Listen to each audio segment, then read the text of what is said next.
The morning was a matter of grey on grey, a study in the varying depths of Yorkshire mist and the unforgiving chill of stone.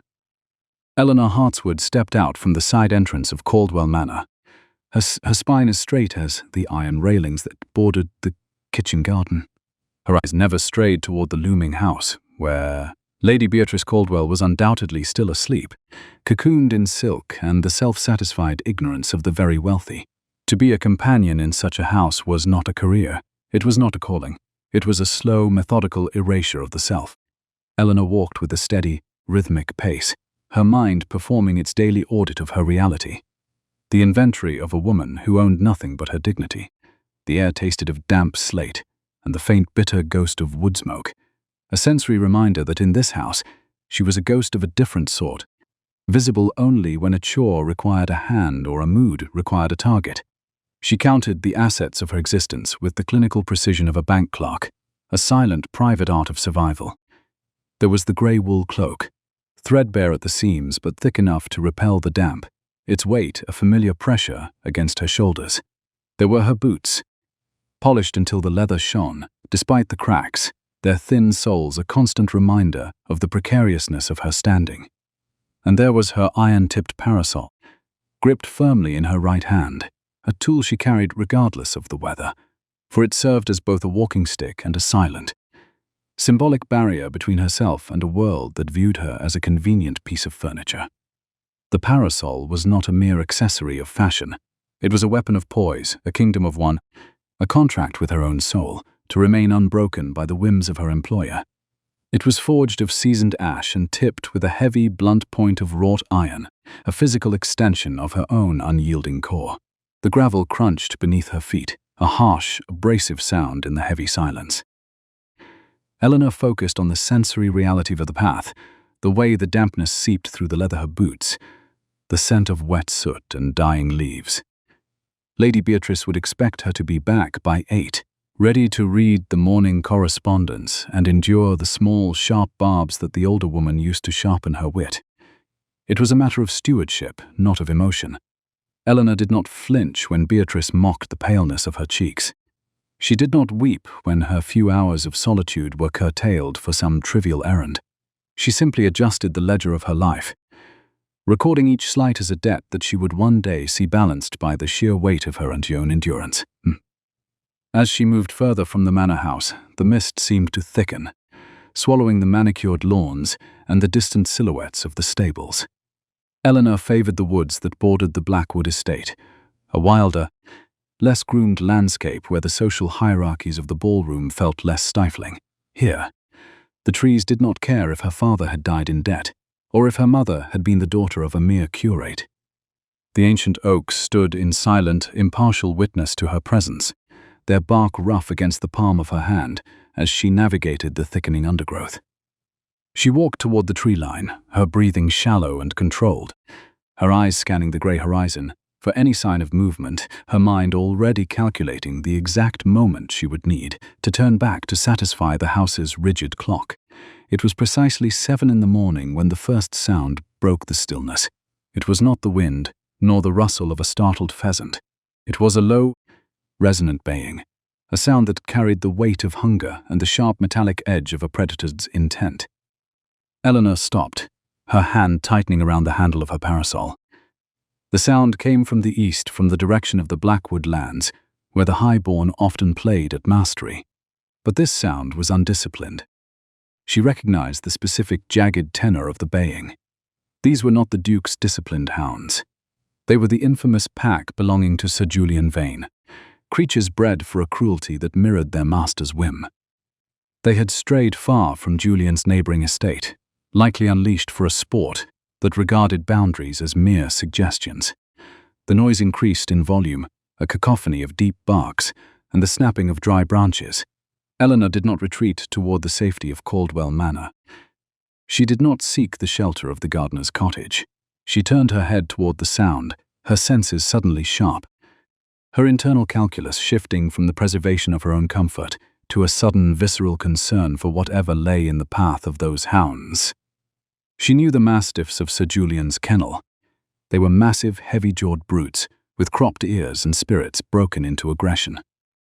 They were creatures of instinct, and the instinct currently screaming through the mist was one of unchecked violence. She moved toward the tree line, her steps silent on the carpet of damp needles.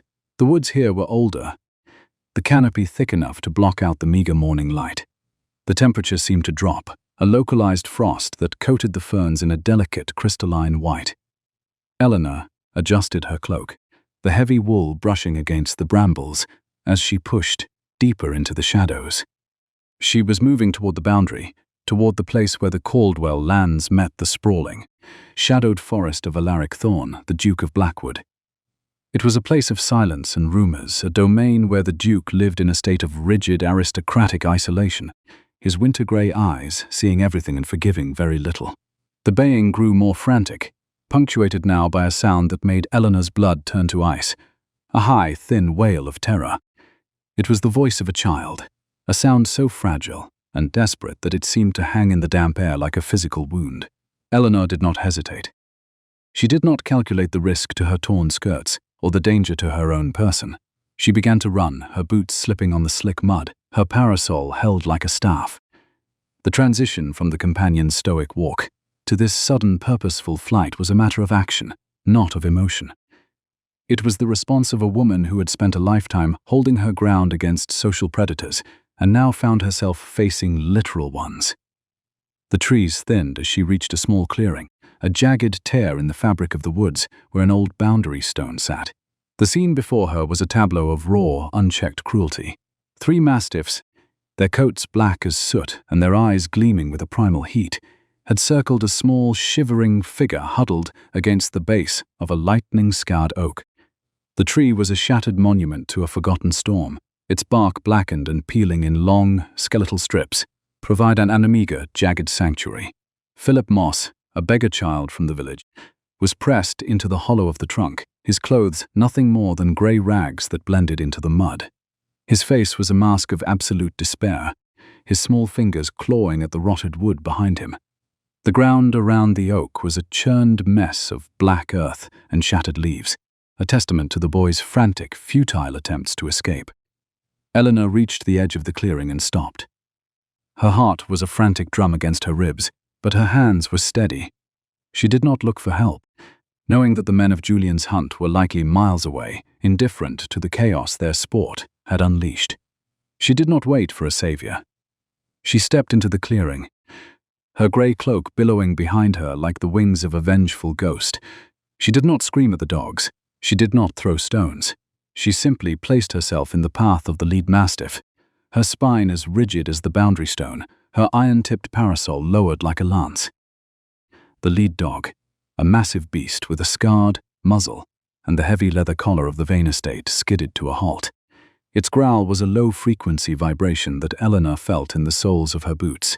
It was confused by this new obstacle, this tall, silent woman who did not smell of fear, but of cold wool and unshakable intent.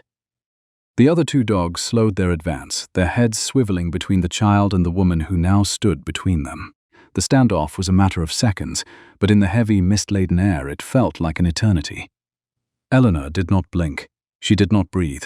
She simply existed as a barrier, a silent command of moral order in a landscape of chaos.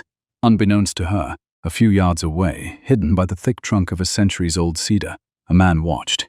Alaric Thorn, the Duke of Blackwood, had been out early to inspect the boundary markers, his own silent art of stewardship. He had seen the dogs break from the Vane trainers earlier, had heard the child's cry, and had been reaching for his own rifle when the woman appeared. He stayed his hand now, his winter-grey eyes narrowing as he observed the scene. He had never seen Eleanor Hartswood before, this plain companion from the neighboring house, but he saw her now.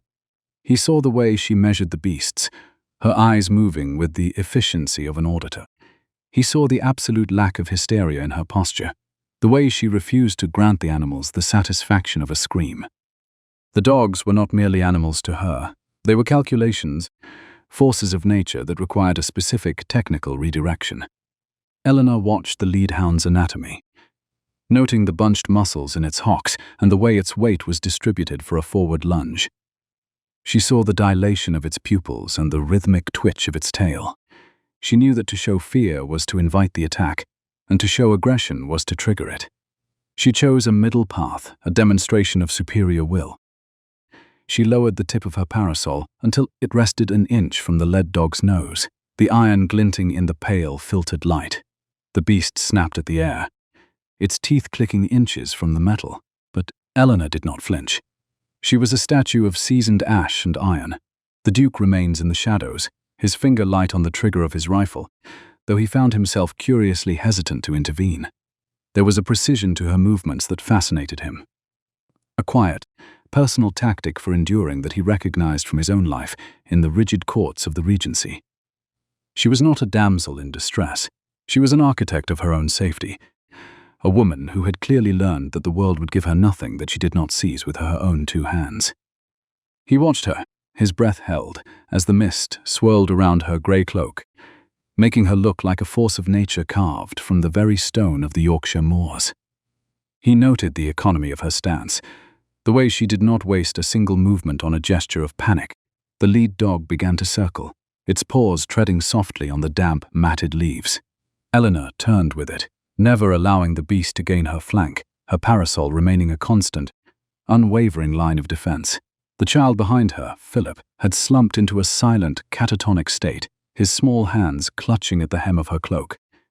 Eleanor could feel his trembling through the fabric, a rhythmic salsing that only served to sharpen her resolve. She was no longer just a companion, no longer just a ghost in Lady Beatrice's hallways. She was the only thing standing between a child and a violent end, and in that realization, the ledger of her social standing ceased to matter. She did not wait for the dogs to tire. She did not wait for the Duke to emerge from his hiding place. She began to walk forward, one slow, deliberate step at a time, forcing the lead hound to retreat. It was a gamble of the highest order, a test of which would break first, the animal's instinct for the kill or the human's demand for order. The Duke watched, his heart hammering with a sudden, sharp admiration. He had seen generals face down, charging cavalry with less poise than this woman showed in the mud of a Yorkshire wood. He saw the mud on her skirts and the fraying of her cloak, but all he could focus on was the terrifying, magnificent straightness of her spine. She was counting the steps, counting the seconds, her mind a cold, analytical ledger of the distance gained. She was winning, and she was doing it without a single scream, using only the iron of her character and the strength of her silence. Measured by the ticking of the clock, she reclaimed the clearing inch by agonizing inch. The lead mastiff's breath was a hot, foul mist that billowed against the hem of Eleanor Hartswood's grey cloak, a sensory intrusion that would have sent a lesser woman into a paroxysm of terror. Eleanor, however, did not inhabit the realm of hysterics. She lived in a world defined by the sharp, cold edges of reality, where survival was a technical achievement rather than a stroke of fortune. The dog's growl was not a sound to her. It was a frequency, a low vibration threat that she met with a silence, so profound it seemed to pull the very air from the clearing. She did not shift her weight to her heels, which would have signaled a retreat. She did not raise the parasol in a frantic arc, which would have invited a leap. She simply stood, her boots anchored in the black Yorkshire mud, the iron tip of her iron-tipped parasol held steady at the level of the beast's throat. The iron-tipped parasol was not a remnant of her former life as a gentleman's daughter. It was a tactical necessity, a tool forged for a woman who walked alone on the boundaries of estates that did not want her. She felt the vibration of the lead dog's malice through the wood of the handle, a rhythmic shudder that she countered with the steady pressure of her own palm. Behind her, the child, Philip Moss, was a weight against her calves, his breathing a jagged, wet sound of pure exhaustion. Eleanor did not turn to soothe him. She did not offer him empty words of comfort.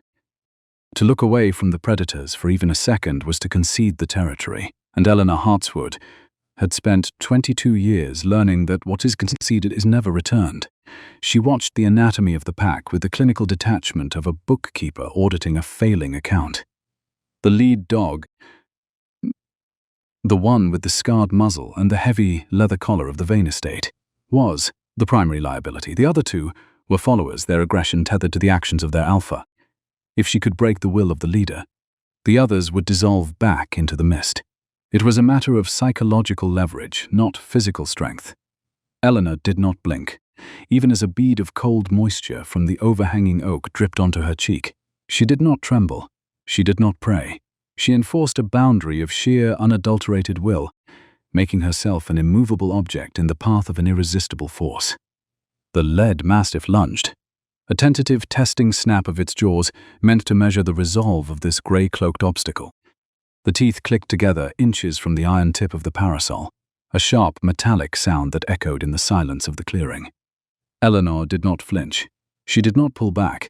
Instead, she stepped forward, a single, decisive inch that brought the iron tip into contact with the sensitive skin of the dog's nose. It was a calculated risk, a demonstration of dominance that ignored the proximity of the beast's fangs. The dog recoiled, a startled yelp breaking through its growl, its eyes widening as it encountered something it had never faced before. A human who did not smell of fear, but of cold, analytical intent. From the shadows of the ancient cedar, the master of the adjacent estate watched the scene unfold with a fascination that bordered on the painful. He had seen men of high rank and long pedigree crumble when faced with less danger than this. He had seen soldiers flinch at the sight of cold steel. But this woman, this plain, threadbare companion, whose name he did not even know, was performing an act of such raw intellectual courage that it made his own hand tighten on the cold barrel of his rifle.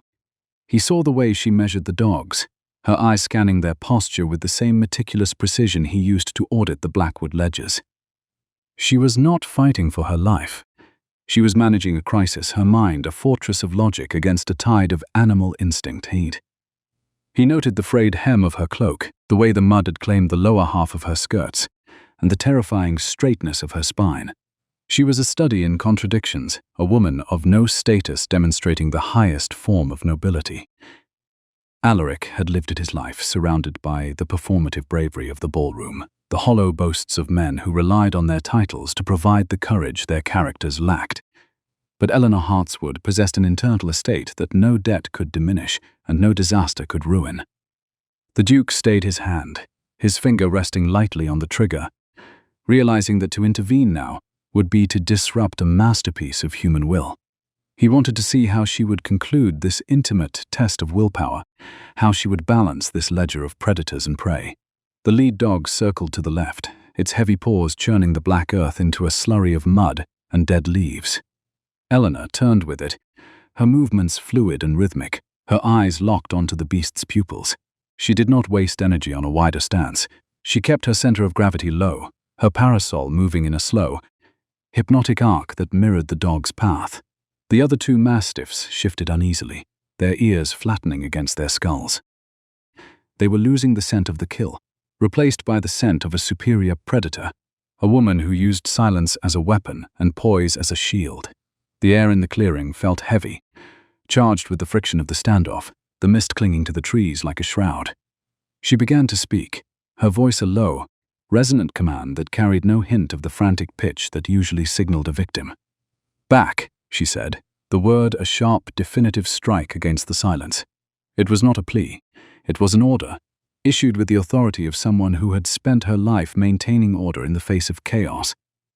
The lead dog hesitated, its tail dropping between its hocks. It looked toward the tree line, perhaps seeking the guidance of its human masters. But Julian Vane's men were nowhere to be found.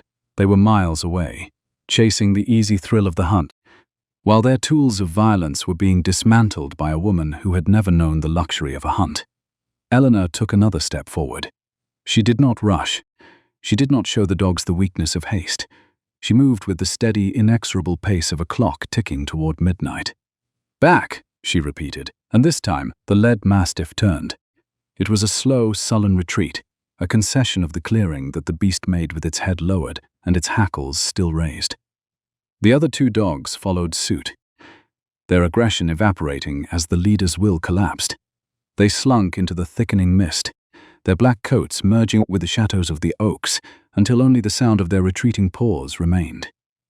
The silence that followed was absolute, a heavy, expectant void that seemed to press against the Duke's chest. He watched as Eleanor Hartswood did not immediately collapse or weep with relief. She expected no savior to congratulate her. She simply lowered her parasol, the iron tip sinking into the mud, and stood for a moment with her eyes closed. her breathing finally deepening into a regular rhythm. She was counting, Alaric realized, counting the cost of the confrontation, auditing her own internal state to ensure that her composure remained intact. It was a matter of stewardship, of maintaining the temple of herself, even when the walls were being battered by the storm. Philip Moss began to sob, a small choked sound that broke the stillness.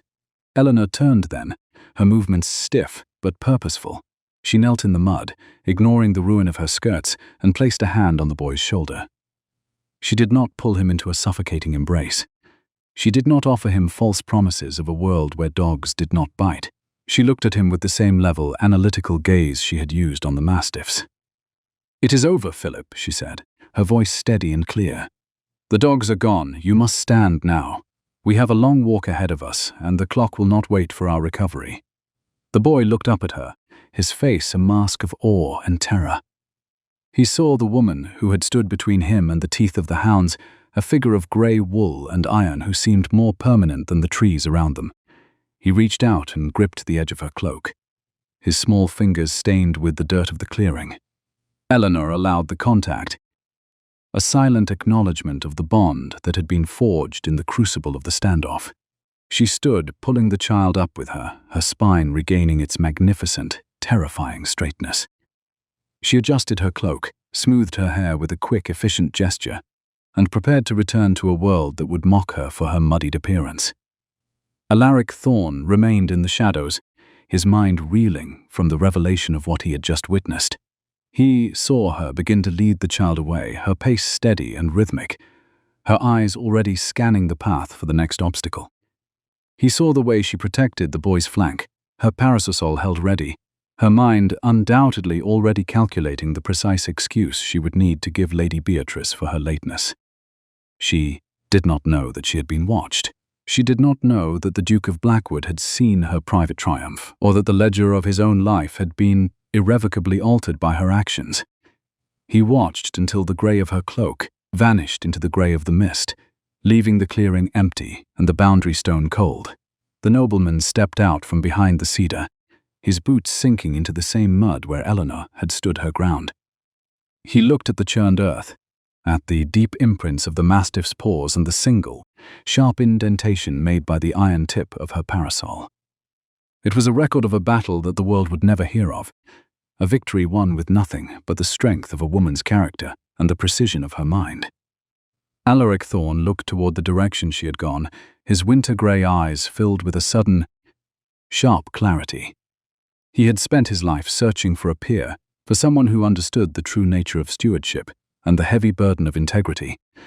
He had found her in the mud of a Yorkshire wood, and he realized with a sense of profound, quiet awe that the most powerful person in the county was a woman who owned nothing but the spine she stood on. He shouldered his rifle, his movements slow and deliberate, mirroring the poise he had just seen. He would not follow her. Not yet. He would let her return to Caldwell Manor, let her endure the insults of Lady Beatrice and the silence of her station, but he would not forget. He would carry the memory of her stand in the clearing like a secret inheritance, a piece of truth that he would use to measure every other soul he encountered. The dogs were gone, but the impression of the woman remained, etched into the landscape of his mind as clearly as the boundary stone stood in the earth. It was a question of pragmatism rather than sentiment, and the action he would take next would be calculated with the same cold analytical precision that Eleanor Hartswood had used to save a child's life. The ledger of the Blackwood estate was finally, for the first time in years, beginning to balance. The walk back to Caldwell Manor was a journey measured in the increasing weight of waterlogged wool and the rhythmic, jagged gasps of Philip Moss. Eleanor Hartswood did not feel the cold as a physical ailment. She calculated it as a logistical variable. She noted the precise moment the numbness reached her ankles and the way the biting in Yorkshire founted the wool wind attempted to pry the metal-pointed staff from her numbed grip. She did not yield to the elements. She did not allow her pace to falter. To falter was to invite the exhaustion to settle into her bones, and she had a debt to pay to the unwavering clock of the household. Lady Beatrice Caldwell would be descending for her morning chocolate at precisely 8:15, and in that house a minute of tardiness was not an oversight. It was a ledger entry of moral failure. The mud on Eleanor's hem was not merely dirt. It was a testament to a confrontation the world was not yet prepared to acknowledge. It clung to the grey fabric of her cloak in heavy obsidian clumps, dragging at her stride with the persistence of a silent debt. She kept her hand firmly on Philip's shoulder, her touch a grounding wire for the child's oscillating terror. She did not speak to him of the hounds, nor did she offer the hollow platitudes of the genteel. She simply moved him forward, her spine a rigid line of defiance against the backdrop of the grey, indifferent sky. As the stone bulk of the manor loomed through the thinning mist, Eleanor performed a final internal audit of her composure. Her hair was damp and escaping its pins. Her boots were ruined beyond the reach of a simple polish, and her dress was a map of the clearing's violence. It was a matter of survival, not of vanity. She entered through the side door, the heavy oak groaning on its hinges like a weary gatekeeper. The transition from the wild woods to the structured hallways of the manor was a matter of social geometry, a shift from the law of the pack to the law of the peerage. She led the boy into the mudroom, where the scent of damp stone and boot grease reigned. She did not have the luxury of a quiet arrival. The door to the main hall opened, and the sharp, rhythmic click of heels heralded the arrival of Lady Beatrice Caldwell. Beatrice was a woman of curated surfaces, her morning gown a study in pale blue silk that looked like a fragment of a sky Eleanor had not seen in years. Lady Beatrice stopped at the threshold of the mudroom, her nose wrinkling as the scent of the wet woods and the unwashed child reached her. She cast no glance of pity at the child, nor did she spare Eleanor a single glance of concern. She looked at the mud on the floor with a visceral, focused hatred. "Eleanor," she began, her voice a thin, crystalline blade that sliced through the heavy silence. "You are 20 minutes late for the morning correspondence, and you have brought the very filth of the village into my home." Eleanor did not flinch. She did not offer an excuse involving mastiffs or the Duke's boundary stones. She stood her ground, her iron-tipped parasol held at her side like a dormant weapon. The child was in danger. "Lady Beatrice," she said, her voice level and devoid of the frantic pitch of the defensive, "he required extraction from the woods. I shall attend to the correspondence as soon as he is settled with the kitchen staff." "Settled?" Beatrice's laugh was a dry, brittle sound. "You look like a common scullery maid who has lost a fight with a peat bog. Your dress is ruined, your cloak is a disgrace, and you stand there speaking of settlement while you track the mire of the moors across my carpets. You are a companion, Eleanor, not a guardian of the parish. You were hired for your mind and your manners. Though looking at you now, I begin to suspect I have overpaid for both." Eleanor did not blink. She did not weep. She simply adjusted her internal ledger, recording the insult as a spent force that had failed to move her. The humiliation was a matter of Beatrice's character, not her own. "I shall replace the dress from my own wages," Eleanor replied, her eyes fixed on a point just above Beatrice's elaborate coiffure. "And the mud shall be cleared by my own hand. But the child stays until he is fed and warm. To do otherwise would be an insolvency of common decency." Beatrice's eyes narrowed, the silk of her sleeves rustling as she crossed her arms. "You forget your place, Eleanor. You are here by my whim, and your dignity is a currency I issue. Go, take that creature to the scullery and then present yourself in the library. And do not think I shall forget the state of your attire. It shall be docked from your quarterly allowance. We cannot have the guests tonight seeing a companion who looks as though she has been dragged through a hedge backward." Eleanor gave a stiff, precise curtsy, a silent, lethal weapon of social defiance that acknowledged the command without conceding the spirit. She did not wait for a dismissal. She turned and led Philip deeper into the bowels of the house, leaving Beatrice standing in the hall like a monument to shallow indignation. The servants' quarters were a different country, a subterranean world of heat, steam, and the rhythmic thud of dough being kneaded. Eleanor found Sarah Penhaligon near the large copper boiler, her face flushed from the vapor. Sarah was a woman of quiet industry, her hands perpetually stained with the marks of her labor. She did not gasp when she saw Eleanor's ruined state. She did not ask the questions that Beatrice had lacked the heart to pose. She saw the child, saw the mud, and saw the iron in Eleanor's gaze. "He found the vain hounds in the clearing," Eleanor said, her voice softening only slightly as they reached the warmth of the hearth. Sarah stepped forward, her movements efficient and devoid of the performative grace of the upstairs. She took the boy's hand, her touch firm, and practiced. "I'll take him, Miss Eleanor. He'll have a bowl of broth and a seat by the fire until the shivering stops. Thomas Miller is in the barn. I'll have him find a pair of old boots for the lad. You go on. The mistress is already calling for the ledgers, and she's in a mood that would sour fresh milk." Eleanor looked at Philip, who was staring at the fire with a vacant, hollow intensity. "Thank you, Sarah. Ensure he is hidden if Sir Julian's men come looking. They consider the boy a piece of stray game." She did not need to say more. In the basement of Caldwell Manor there was a concealed mechanism of endurance that the inhabitants of the drawing room would never comprehend. It was a matter of stewardship, protecting the small and the broken from the whims of those who viewed the world as a playground for their own cruelty. Eleanor climbed the back stairs, her boots making a dull, heavy sound on the stone. She reached her small, cold room at the end of the corridor, a space that smelled of dry lavender and the faint metallic scent of old ink. She did not allow herself the luxury of a rest. She stripped off the ruined grey cloak, hanging it on a peg where the mud would dry and crumble away. She changed into a clean, equally drab bombazine gown, her fingers moving with the speed of an auditor closing a book. She smoothed her hair, pinning it back into a severe, functional knot. The woman who looked back from the small silvered mirror was not a victim of the morning's violence. She was a survivor who had merely finished one task and was moving to the next. The evening arrived with the weight of velvet and the scent of expensive beeswax. The dining hall was prepared for the Hunt dinner, a cathedral of social hypocrisy where the silver was polished to a blinding sheen and the candles burned like small yellow soldiers in the gloom. Eleanor stood in the shadows near the sideboard, her presence as unobtrusive as the wallpaper. She was once again the ghost, the silent attendant whose duty was to ensure the wine was poured and the insults were endured without a ripple of response. Sir Julian Vane arrived late.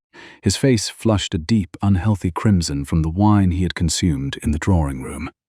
He took his seat with a heavy thud, his laughter a loud, abrasive sound that seemed to rattle the crystal glasses. At the head of the table sat Alaric Thorne, the Duke of Blackwood. He was a figure of winter-grey silence, his eyes scanning the room with a cold, analytical precision that made the other guests shift in their seats. He did not speak. He did not join in the raucous toasts. He simply watched, his mind a fortress that no one at the table could breach. Eleanor moved forward to fill the Duke's glass, her movements fluid and rhythmic. She avoided his gaze. She did not signal that she was the woman he had seen in the clearing.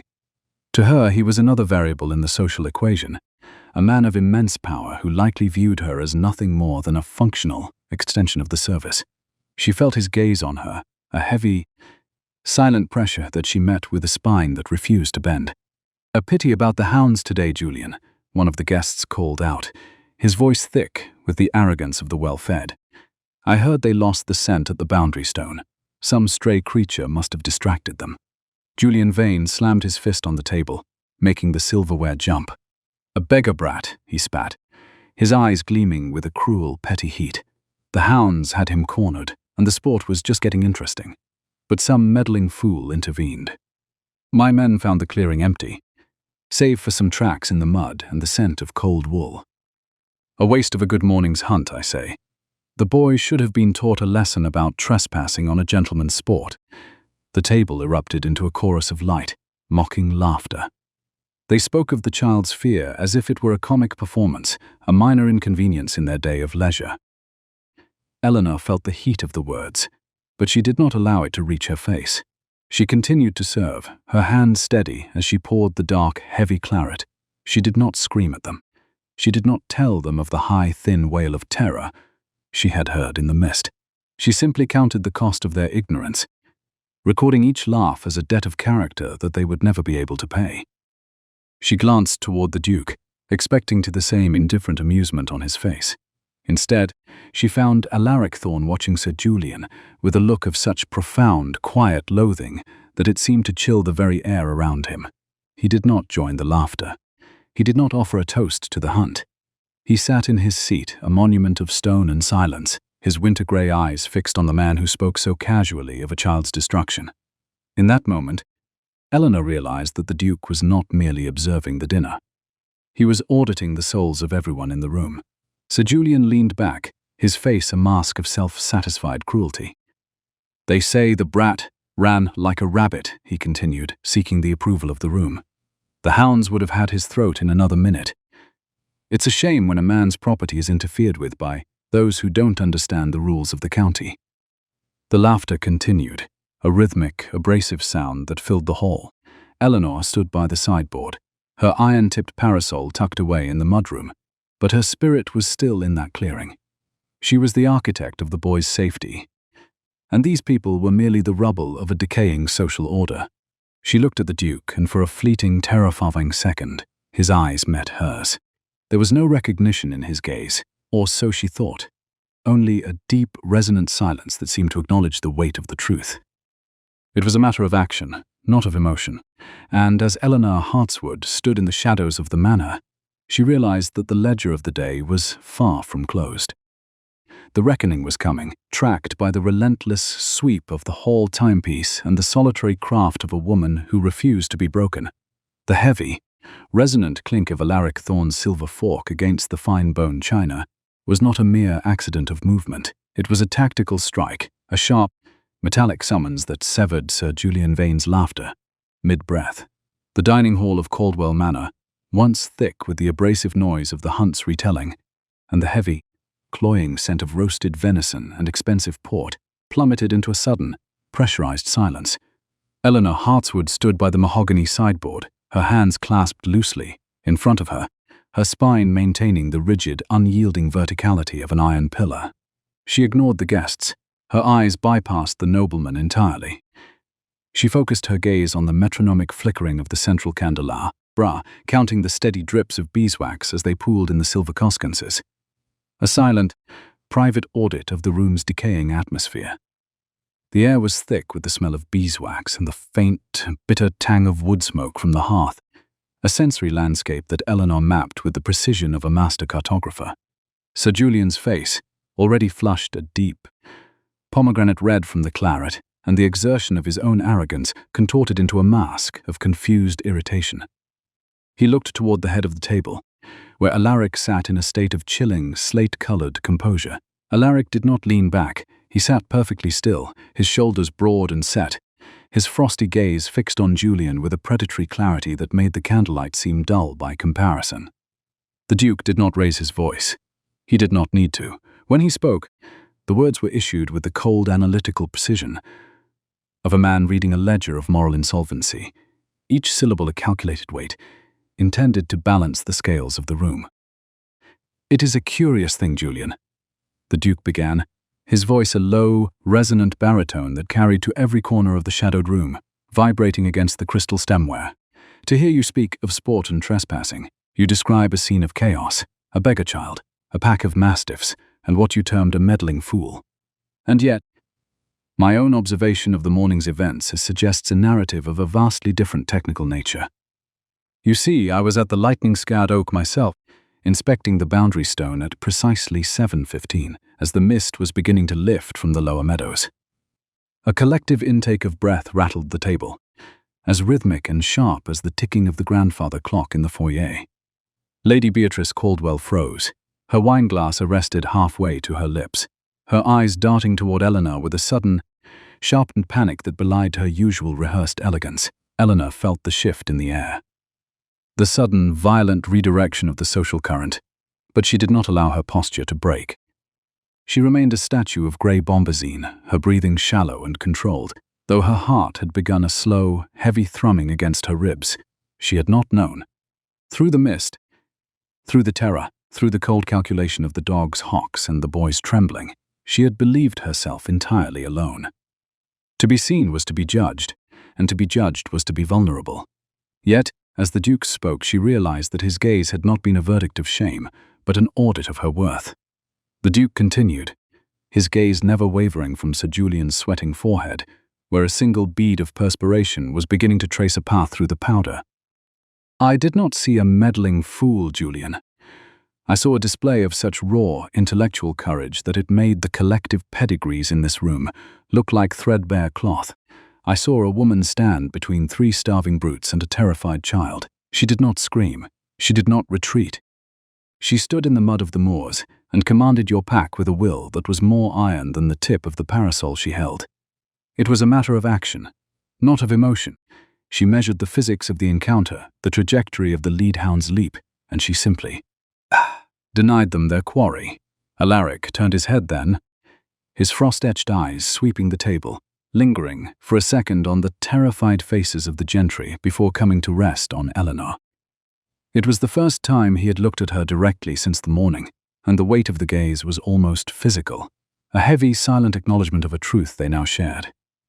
Across the room, Thomas Miller, the footman, stood with his chin tilted a fraction higher, his eyes shining with a quiet, stunned validation. The household hierarchy was shifting in real time, the invisible ledgers of status being rewritten by the Duke's testimony. The guests, who had moments ago been roaring with laughter at the expense of a child's terror, now found themselves staring at their plates, the fine lace of their cuffs suddenly feeling coarse against their skin. She did not treat the dogs as monsters, the Duke said, his voice dropping an octave, becoming a cadenced clinical recitation of her bravery. She treated them as a mathematical problem. She measured their distance, she calculated their intent. She reclaimed that clearing inch by agonizing inch, forcing your animals to retreat not through violence, but through the sheer, unadulterated strength of her character. It was an unspoken, solitary method of endurance, performed while the rest of this house slept in silk and indifference. The silence that followed was absolute, a heavy, suffocating void that seemed to pull the oxygen from the room. Sir Julian attempted to speak, his mouth working like a landed fish, but no sound emerged from his throat. The mockery that had filled the hall moments ago had been transmuted into a leaden weight of shame, thick and immovable. The gentry, the supposedly refined elite of the county, looked everywhere but at Eleanor. They looked at the intricate carvings of the mahogany table, at the patterns of the damask napkins, at the dying embers in the fireplace. Anything to avoid the gaze of the woman they had so recently dismissed as a non-entity. Lady Beatrice was the first to find her voice. Though it was thin and brittle, a jagged fragment of its former crystalline authority.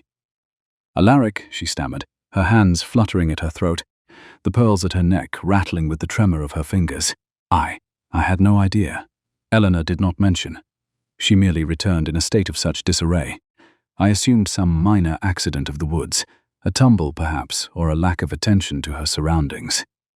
"If I had known the gravity of the situation." "If you had known, Lady Beatrice," Alaric interrupted, his tone as sharp and unforgiving as a winter frost, "you might have realized that the woman you employ as a companion possesses more dignity in her ink-stained fingers than this house has seen in a generation. You spoke earlier of docked wages and the cost of a ruined dress. I speak of a debt of honor that this county can scarcely afford to pay. You measured her in yards of fabric and hours of service. I measured her in the currency of courage, and I found the accounts of this house to be dangerously overdrawn." Eleanor felt the room tilt on its axis.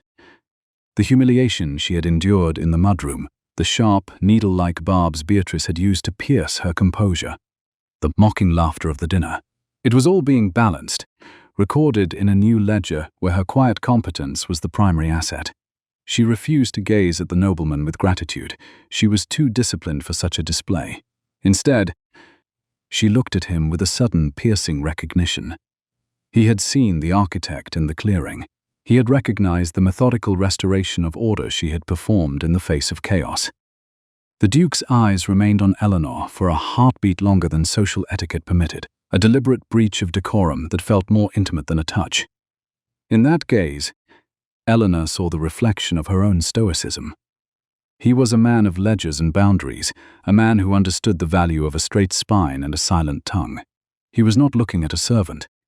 He was looking at an equal in spirit, a fellow steward of a harsh and unforgiving world. Sir Julian finally managed a strangled sound, his pride wounded and leaking like a punctured skin. "It was still trespassing, Your Grace. The law is clear regarding the boundaries of the hunt." "The law," the Duke cut in, his voice rising only slightly but carrying the weight of an avalanche, "is intended to protect the vulnerable from the predatory, Julian. When the law is used as a shield for cruelty, It ceases to be law and becomes a confession of moral failure. I suggest you focus less on the boundary of the land and more on the boundary of your own character, which appears to be in a state of advanced decay." With those words, the Duke stood, his movement fluid and decisive. The chair scraped against the floor with a sound like a finishing stroke on a page. The dinner ended not with a toast, but with a hasty, muted dispersal. The guests fled the dining hall as if the walls themselves were witnesses to their cowardice, their silks rustling like dead leaves in an autumn wind. Lady Beatrice attempted to follow, her face a mask of pale, frozen horror, but she found herself unable to meet Eleanor's eyes as she passed. Eleanor remained by the sideboard, her hands still clasped, her breathing finally evening out into the rhythmic pattern of a pendulum. She stood in the shadows as the servants began the work of clearing the wreckage of the feast. She watched the way the light caught the silver, the way the wine dregs looked like old blood at the bottom of the glasses. The hall was quiet now, the abrasive laughter replaced by the soft, efficient sounds of labor. She was the last to leave the room, pausing at the threshold to look back at the empty table.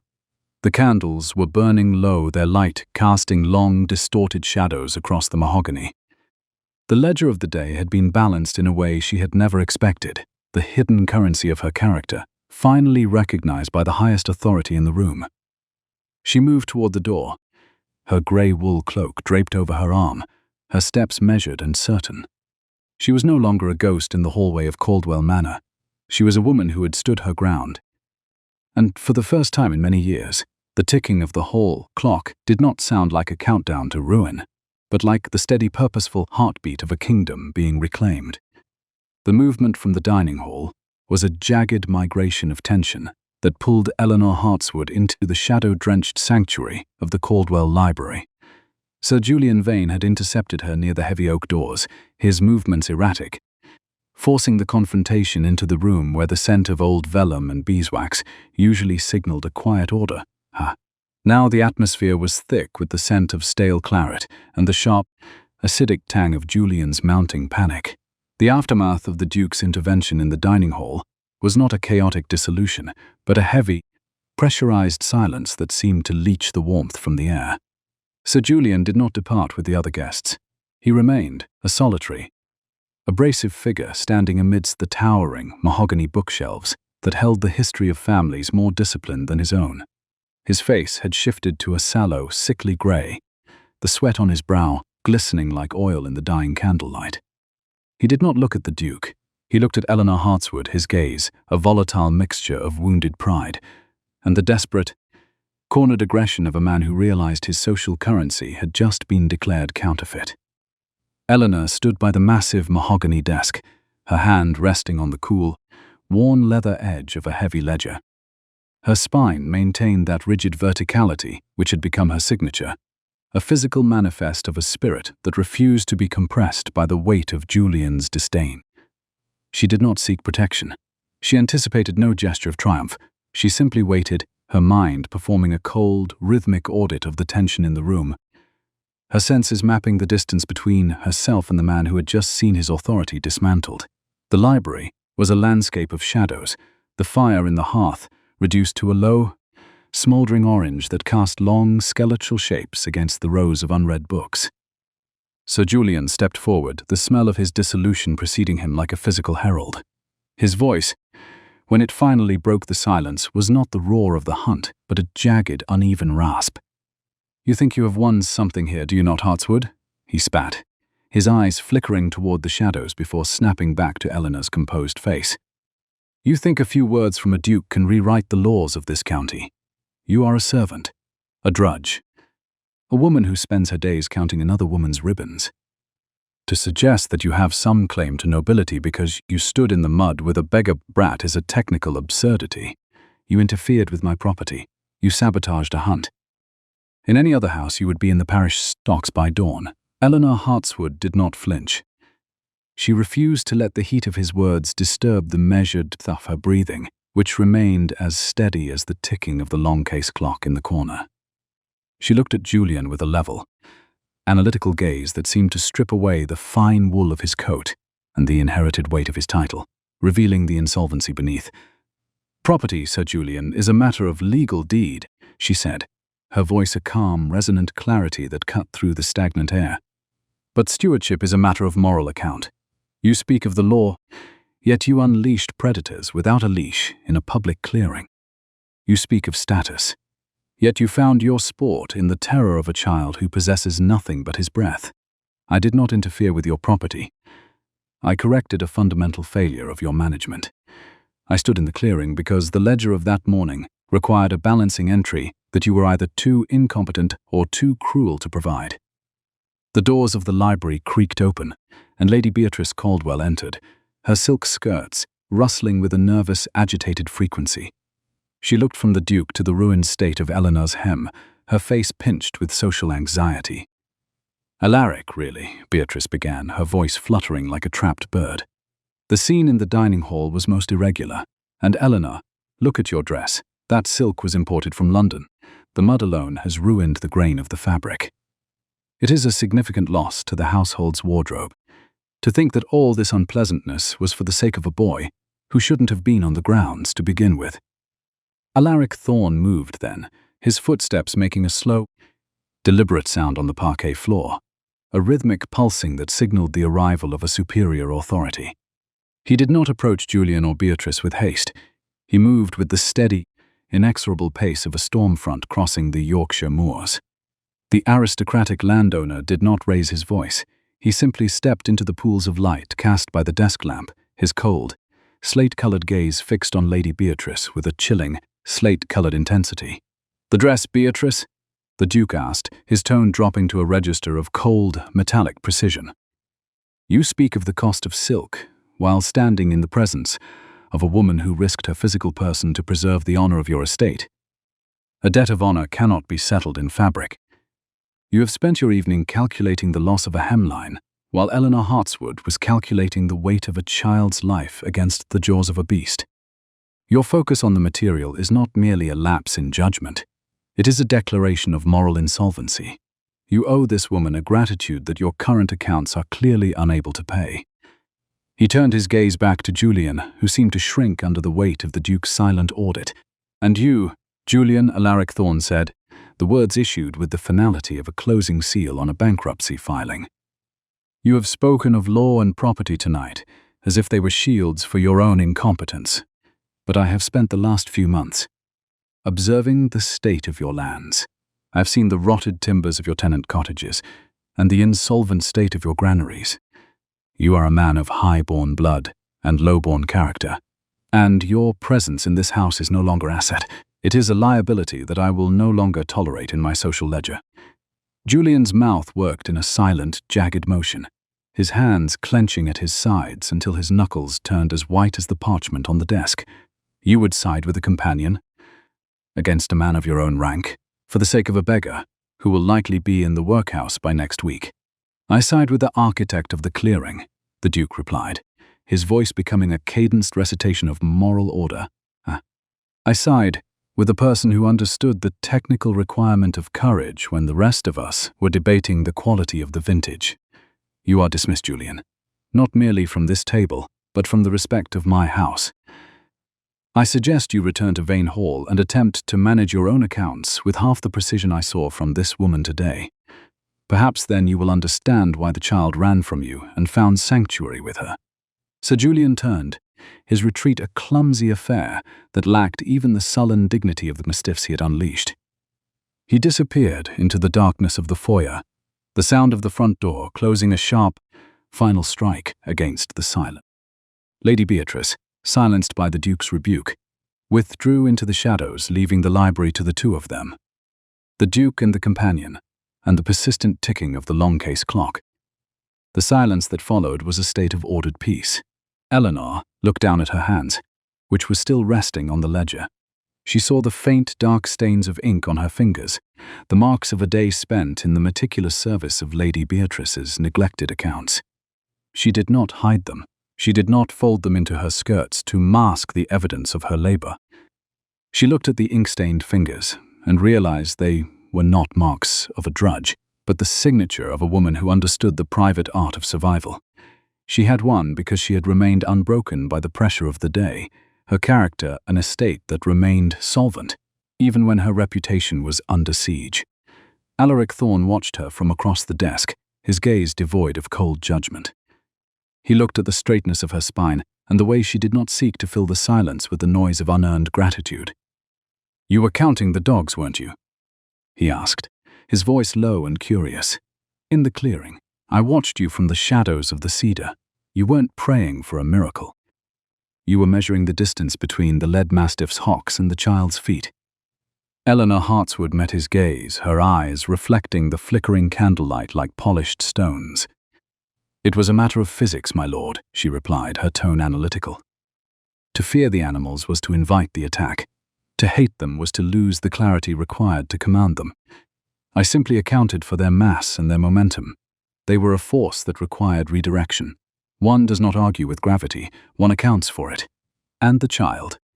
Philip Moss is a ward of the parish, but he is a living soul with a capacity for terror that we have no right to exploit, Eleanor said.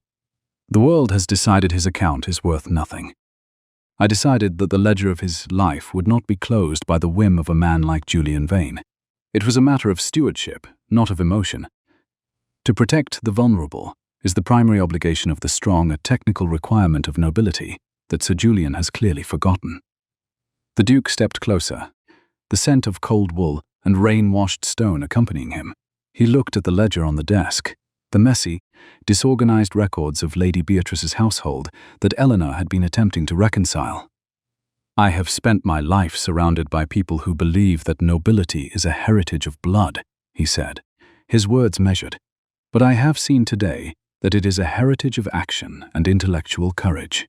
You stood between the dogs and the child, with more poise than I have seen in the highest courts. You did not scream, you did not tremble, you simply enforced a boundary." Eleanor did not look away. She forbade the weight of his admiration to disrupt the rhythmic pulse of her own self-possession. "The iron-tipped parasol was not an accessory, Duke," she said, her voice carrying a hint of quiet triumph.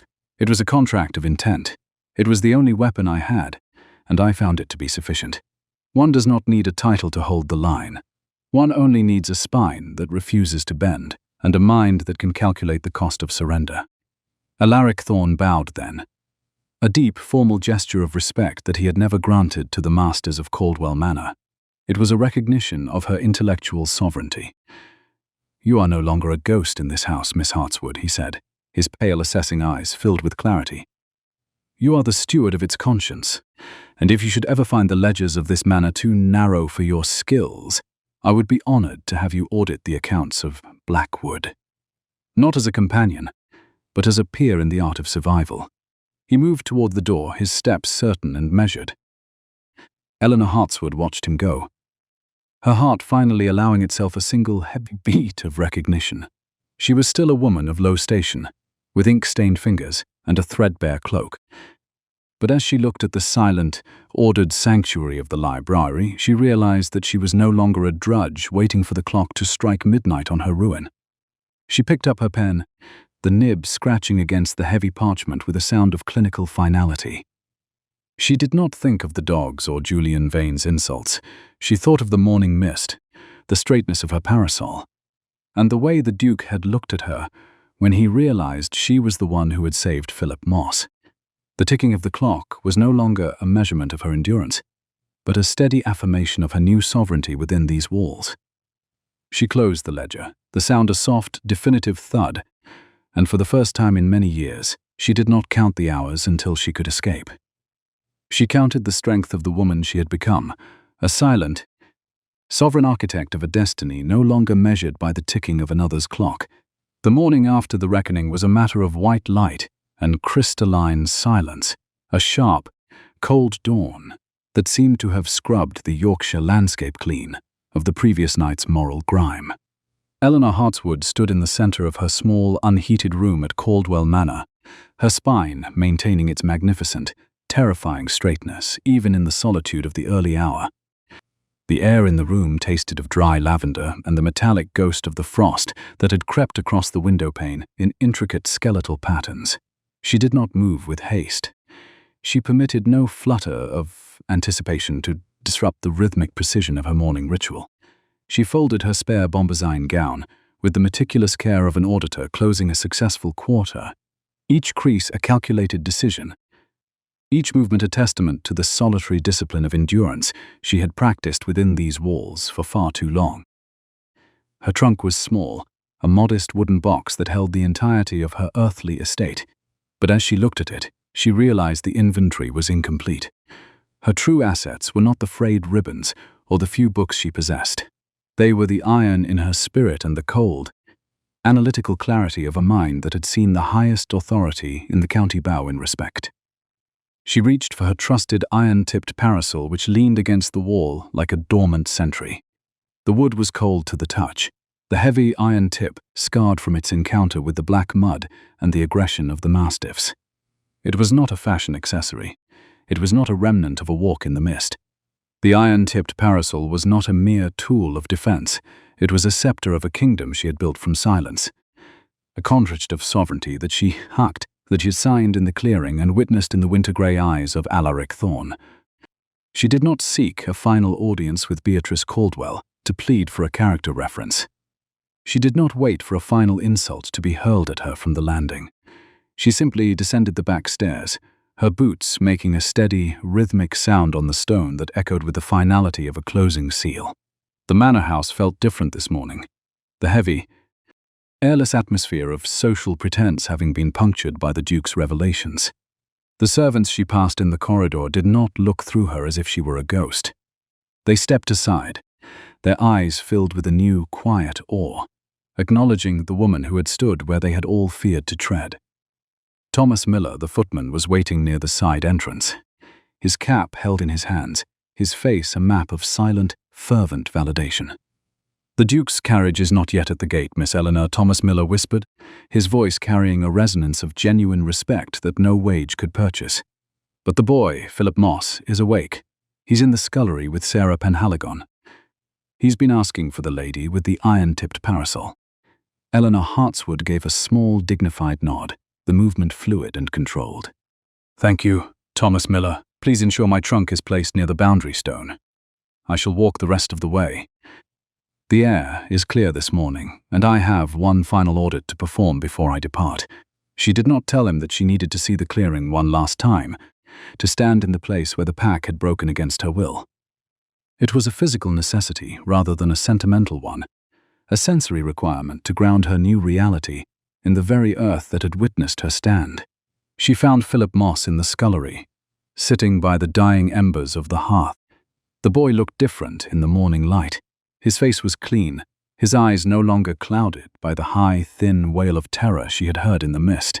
He was eating a piece of thick, crusty bread, his movements slow and deliberate. Sarah Penhaligon stood nearby, her hands resting on the boy's shoulders, her presence a silent guard against the memory of the Hounds. Sarah Penhaligon looked up as Eleanor Hartswood entered, and for a moment the two women shared a look of profound, unspoken understanding. They were the stewards of the broken, the architects of a sanctuary that the inhabitants of the dining hall would never understand. "He's to go to the village school, Eleanor," Sarah Penhaligon said, her voice steady and warm. "The Duke's man came by an hour ago. There's a Phillips Education Fund. It seems Alaric Thorne does not want the ledger of this child's life to be left in the hands of the parish." Eleanor Hartswood knelt before Philip Moss, ignoring the cold dampness of the stone floor. She did not pull him into a sentimental embrace. She looked at him with the same level, analytical gaze she had used on the mastiffs. "You are safe now, Philip Moss," she assured him, speaking with a clear, resonant command. "But you must remember the morning in the clearing. You must remember that the world will try to tell you that you are worth nothing. You must not believe them. You must count your own strength, just as I counted mine. Do you understand?" The boy nodded, his eyes fixed on hers. He reached out and touched the sleeve of her grey wool cloak, a small tentative gesture of connection. "You stood there," he whispered, his voice a fragment of the morning's peace. "You didn't run." "I did not run because I had nowhere to go that was safer than my own courage," Eleanor Hartswood replied. She stood then, her spine regaining its magnificent straightness. She looked at Sarah Penhaligon, a final acknowledgement of the bond they shared. "Ensure he learns his ciphers, Sarah Penhaligon. A man who can count his own worth is a man who can never be truly enslaved by another's whim. She walked out of the scullery and through the kitchen garden, her boots crunching on the frost-covered gravel. She refused to cast a final glance at the looming stone bulk of Caldwell Manor. She did not think of Beatrice Caldwell's ruined silks or the docked wages that would never be collected. She moved toward the tree line, toward the lightning-scarred oak and the boundary stone that marked the end of her exile. The woods were quiet, the mist having retreated to the hollows of the moors, leaving the ancient oaks to stand in silent, impartial witness to her passage. She reached the clearing at precisely 7:15, the exact moment the Duke had watched her from the shadows the day before. The ground was still churned and broken, the deep imprints of the mastiff's paws a dark, frozen record of the violence that had been averted. Eleanor Hartswood stood in the center of the clearing, her hand tightening around the handle of her iron-tipped parasol. She closed her eyes for a moment, allowing the sensory reality of the place to wash over her. The smell of wet earth, the biting chill of the wind, the memory of the lead dog's hot, foul breath. She performed a final internal audit of the encounter, measuring her own fear against her own resolve. She did not find herself wanting. She had stood her ground, and in that act, the ledger of her life had finally reached a state of perfect, unshakable balance. "It is a different landscape without the hounds, is it not?" The voice was low and resonant, a familiar baritone that seemed to vibrate against the very stone of the boundary marker. Eleanor Hartswood turned, her movements stiff but purposeful, to find Alaric Thorne standing near the ancient cedar. The Duke was dressed for travel, his heavy wool coat a deep midnight blue that matched the shadows of the woods. His icy grey gaze was fixed on her with a clarity that made the morning sun seem dim. He did not approach her with the practiced gallantry of the ballroom. He stood his ground, respecting the boundaries she had established in this clearing. "The landscape is the same, Alaric Thorne," Eleanor Hartswood replied, her voice steady and clear. "It is only our perception of the stakes that has shifted. The dogs were a variable of the morning. The child was the asset to be preserved. The clearing is merely the ledger where the transaction occurred." Alaric Thorne stepped forward then, his boots sinking into the same mud where she had stood her ground. He looked at the lightning-scarred oak, then back at her. "I watched you here," he said, the words a quiet, weightless confession. "I had my rifle ready, but I found myself unable to intervene. I realized that to save you would be to diminish the masterpiece of will you were performing. You did not look for a savior, Eleanor Hartswood. You were the only power in this clearing that mattered." "I did not look for a savior because I have learned that a savior is merely a debt one cannot repay," Eleanor Hartswood said. "I chose to rely on the only currency I possessed, the strength of my own character and the precision of my own mind." Alaric Thorne bowed, a deep, formal gesture of respect that acknowledged her not as a servant, but as a peer in the art of survival. "The offer I made in the library remains, Eleanor Hartswood. Blackwood is a vast estate, and the Blackwood ledger has been neglected for a generation. It requires a steward who understands the technical requirement of integrity. It requires a woman who can face down the predators of the county with the same poise she showed to those mastiffs."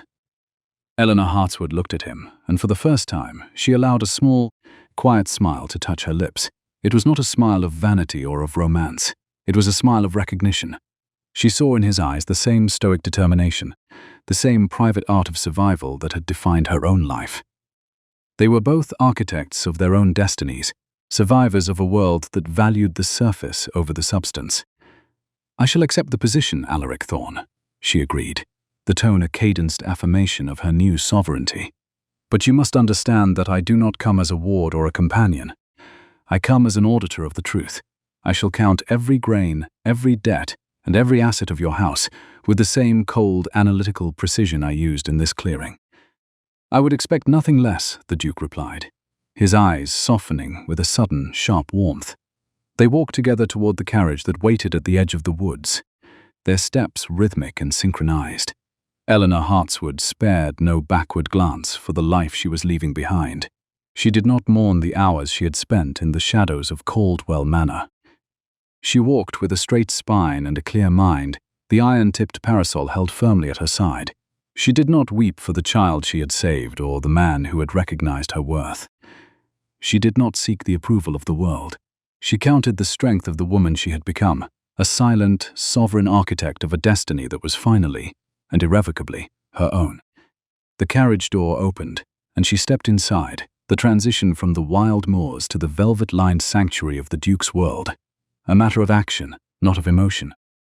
As the wheels began to turn, marking the steady, purposeful heartbeat of her new life, Eleanor Hartswood looked out at the lightning-scarred oak one last time.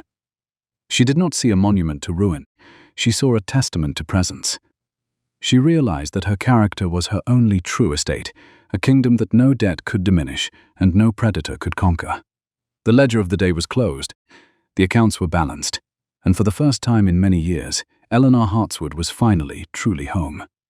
She did not ask for respect. She had built a world where it was the only currency that mattered. Justice is a slow-growing crop, but as the carriage moved toward the sprawling horizon of Blackwood, Eleanor Hartswood realized she had always been a patient gardener. The ticking of the clock was no longer a countdown to erasure, but the steady, affirming pulse of a life that had finally, through labor and logic, achieved a state of ordered peace.